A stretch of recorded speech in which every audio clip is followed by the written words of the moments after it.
Olha, eu quero aproveitar agora uma altura em que a minha voz permite, ah, porque estou a fazer um tratamento para a minha saúde, é só isso, nada por aí além, mas que me afeta um pouco a voz. E quero só deixar aqui uma nota, com muito carinho. E isto que, que eu quero aqui deixar expresso é o seguinte: cada qual tem a liberdade de se expressar da forma como quer. No entanto, quando nós expressamos as nossas convicções, tem que ter por base um fundamento que seja o mais sólido possível. Eu recebi uma chamada de atenção por parte de uma senhora por quem eu tenho respeito, porque a conheci um pouco, não que tivesse tido uma amizade assim mais forte, mas pronto, em que essa chamada, e atenção que eu só estou a dizer isto, porque esta senhora não foi a única. Desta vez, por enquanto, ainda não recebi mais nenhuma. Mas tenho sido alvo de algumas críticas por parte de algumas pessoas, e todas elas, fazem parte de igrejas evangélicas, ou são evangélicos, ou fazem parte de uma igreja qualquer. Todas elas, sem exceção. Todas se sentem incomodadas por aquilo que eu venho colocando, seja da África, seja da Palestina, seja de todas estas tramas que só não vê quem não quer e o que está por detrás disto. Onde é que vai bater sempre? Vai sempre bater na dor de quem mais sofre, que são as populações. Sempre, sempre. Eu aprendi no meu berço e nasci numa aldeia em que não havia saneamento básico, havia muitas necessidades para as pessoas, não tínhamos água, não tínhamos luz, em casa, graças a Deus, não passávamos fome, mas as coisas não eram abundantes, mas havia muita gente com fome, e na geração dos meus pais ainda pior. Para aqueles que dizem que antigamente é que era bom, sim, de facto era bom, mas só para alguns, porque para a grande maioria isso é uma mentira.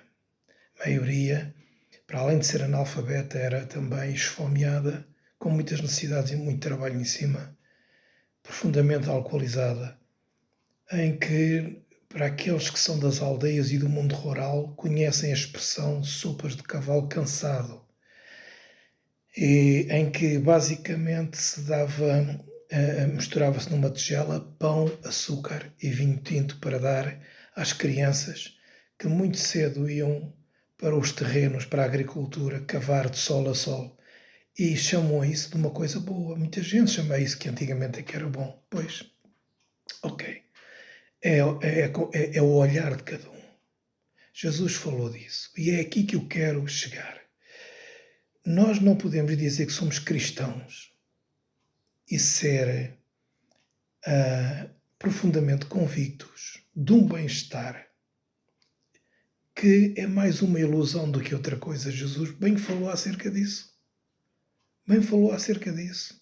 Os nossos olhos não podem estar colocados naquilo que hoje existe, mas têm que estar firmes e constantes naquilo que é permanente. E aquilo que é permanente é o reino em nós. E este reino não consiste numa crença religiosa. Tem a ver com amor. E amor, este amor que se fala não é um amor de novela, é um amor de respeito, é um amor de convicção, é um amor de luta interna pelos valores que não são valores religiosos, nem esses valores que são apregoados de Deus, pátria, família, não é nada disso. Mas nós não podemos ver Jesus falando o Pai Nosso, tendo o dedo no gatilho de uma arma do outro lado. Numa mão está a oração do Pai Nosso e na outra está uma arma. Nós não podemos, essa não é a nossa guerra, de maneira nenhuma. Então eu tenho colocado muitas coisas acerca da Palestina, acerca de África, chamadas de atenção para estas guerras, para os interesses que estão por detrás. E tenho procurado fontes, basear-me em fontes credíveis. E algumas dessas fontes vêm de próprios analistas americanos, inclusive militares. E aqui estou a falar daquilo que é básico, que é aquilo que é palpável. Mas todas as políticas que estão a ser implementadas, que geram guerras, quem sofre, seja onde for, é sempre o pequenino, é sempre a população. Ora, tem sido aí que eu tenho batido a minha tecla. E eu quero me lembrar, sempre, vocês não sei, mas eu quero me lembrar de que no fim de todas as coisas, foi Jesus que falou isto. Quando as nações forem chamadas à presença de Deus, Jesus tem ali umas breves palavras e diz que vai separar umas das outras pessoas pelo cuidado e atenção que tiveram com os pequeninos. Eu quero vos lembrar que se nós não sentirmos a dor de quem está ao nosso lado, se nós não sentirmos a dor do lugar onde nós vivemos, se nós tivermos conhecimento de situações que pudermos socorrer e não formos lá, eu pergunto, domingo você vai à igreja a fazer o quê? O que é que você vai à igreja fazer? Nós queremos ter dentro daquilo que chamamos igreja bons músicos, bons cânticos, bons fatos. Vaidade é ilusão. Isso é perder a vida. Quem vive disso já perdeu a vida. Quem vive disso está morto e não sabe. Isso é uma ilusão, isso é vaidade. Que raio de Bíblia é essa? Que raio de ensinamentos são esses? O que é isso? O que é isso? Eu quero convidar, eu já tenho dito isto, e digo isto do fundo do meu coração, eu quero convidar todos aqueles que por algum motivo, por este motivo, não é por algum, eu quero corrigir, mas por este motivo que eu estou a falar, que ficam indignados, sejam vocês quem forem, pá, a mim não me parece mal, eu não vivo de likes, eu não vivo de coraçõezinhos vermelhos, eu não vivo disso, pá. Eu não vivo disso. Eu quero convidar vocês a desligarem, pura e simplesmente, desliguem. Mas é tão triste ver cristãos desta natureza que pregam anos a fio, domingo após domingo, e as igrejas cheias ou não de pessoas, mas vazias por dentro, corações partidos. Pessoas que perderam a sua confiança nos pastores, porque os pastores amam mais as suas barrigas do que outra coisa qualquer. Eu já há bastante tempo que eu deixei certos movimentos e de movimentar no seio das igrejas, porque, cansei-me disso. Igreja somos nós. E quando uma comunidade é boa, eu acho que sim, que devemos partilhar, participar. Mas eu gostava que os líderes dessa comunidade prestassem contas.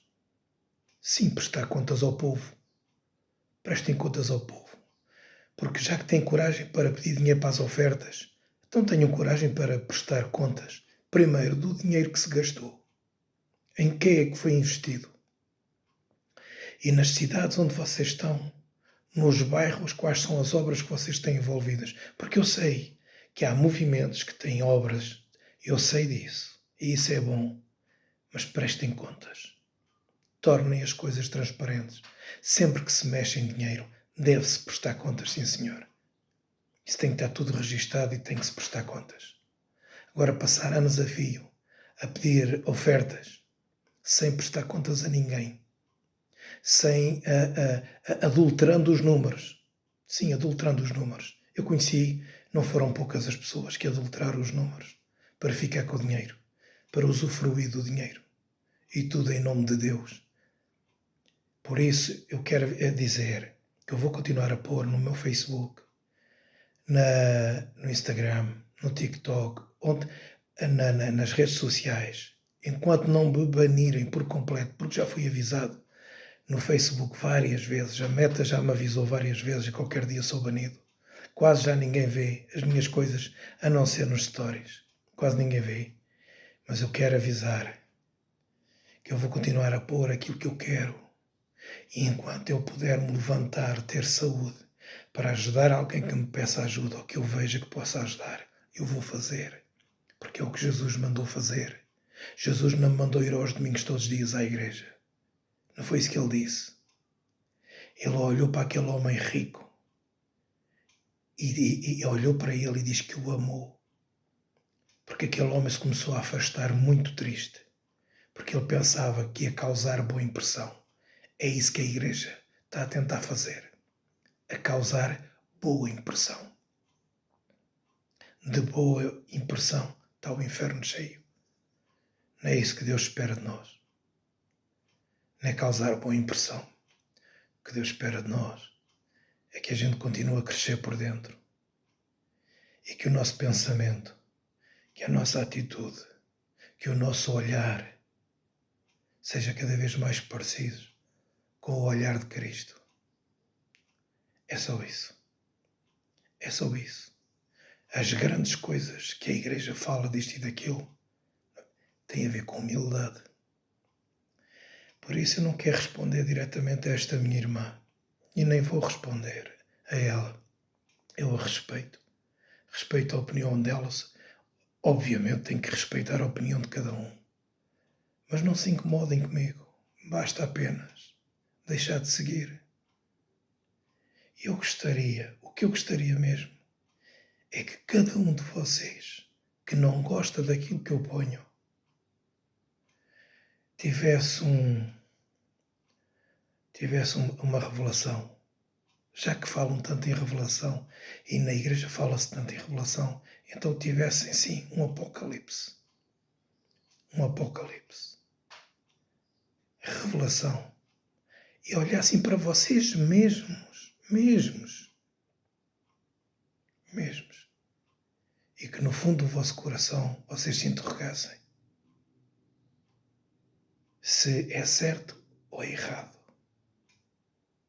Vocês porem de parte algumas das vaidades da vida que os impedem de serem quem são em Cristo. O mundo não é o que vocês chamam. Vocês chamam o mundo músicas que não sejam da igreja? Pessoas que não sejam da vossa igreja? Palestrantes que não sejam da vossa igreja? Vocês chamam de mundo. Mas o que a Bíblia chama de mundo é inveja. O que a Bíblia chama de mundo é essa vaidade. Vaidade em roupas caras, vaidade em carros caros, vaidade em apresentação. Eu não estou a dizer que a imagem não seja importante, mas é isso que a Bíblia chama de mundo. E eu estou cansado de ouvir gente, homens e mulheres, não é só homens e mulheres, atrás de um púlpito, falando em nome de Deus, mas é só vaidade. É só vaidade. Dizes que tens nome de rico, mas não passas de um pobre, desgraçado, roto, nu. E estas palavras não são minhas. Para quem gosta tanto de Apocalipse e de correr atrás de Israel e aplaudir toda a chacina que tem acontecido, já que gosta tanto de Apocalipse, então lê as cartas todas. São todas para nós. É para mim e é para si. e deixe-se de tretas, porque no fim o que vai sobrar é a nossa presença diante de Deus. E à nossa mesa, como disse Jesus, à nossa mesa vai estar sentado quem Ele quer. Não é quem você quer, é quem Ele quer. Um abraço a todos. Que eu, em vez de ficarem zangados comigo, que possam, estou a falar para aqueles que se incomodam, para aqueles que desejam ser mais parecidos com Jesus, que parem. E lembrando as palavras do Donald Trump e do Papa, que têm dado agora que falar, afinal, Deus está do lado de quem? Dos americanos, dos iranianos, está do lado de quem? De Israel. Deus está do lado de quem? Eu quero terminar com isto. Jesus chamou a si, não foi os poderosos deste mundo. Jesus chamou os cansados, os oprimidos.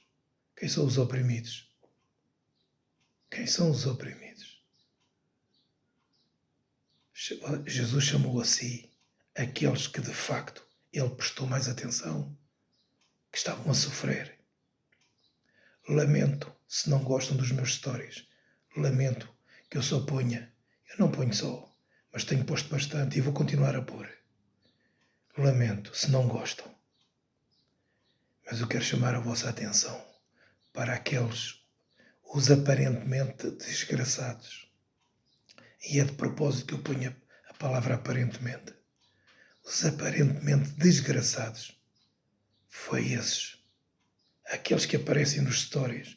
Foi esses que Jesus chamou e chama a si. São aqueles que se consideram doentes. Os outros acham que estão curados. Donald Trump acha que ele não só está curado, mas que é o próprio médico.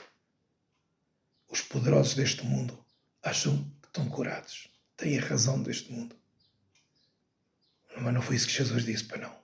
Ele veio para os doentes, para aqueles que o mundo olha para eles e acha que são os desgraçados. É para esses que Jesus veio também, porque ali ele é aceite. Ele veio para todos, mas aqueles, os pequeninos, aqueles que parece que não têm esperança, parece que tudo acaba, são esmagados. Cada um deles, cada lágrima deles, não cai em saco roto, não cai. Portanto, meus amigos, estejam à vontade para se desligarem de mim e que melhorem também os vossos passos. Olhem para vocês, parem de prestar atenção nos outros e olhem diante de Deus, a sós com Deus, se o vosso coração pode caminhar um bocadinho mais perto. De resto, meus amigos, estejam à vontade para se desligarem de mim, está bem? Um abraço para todos.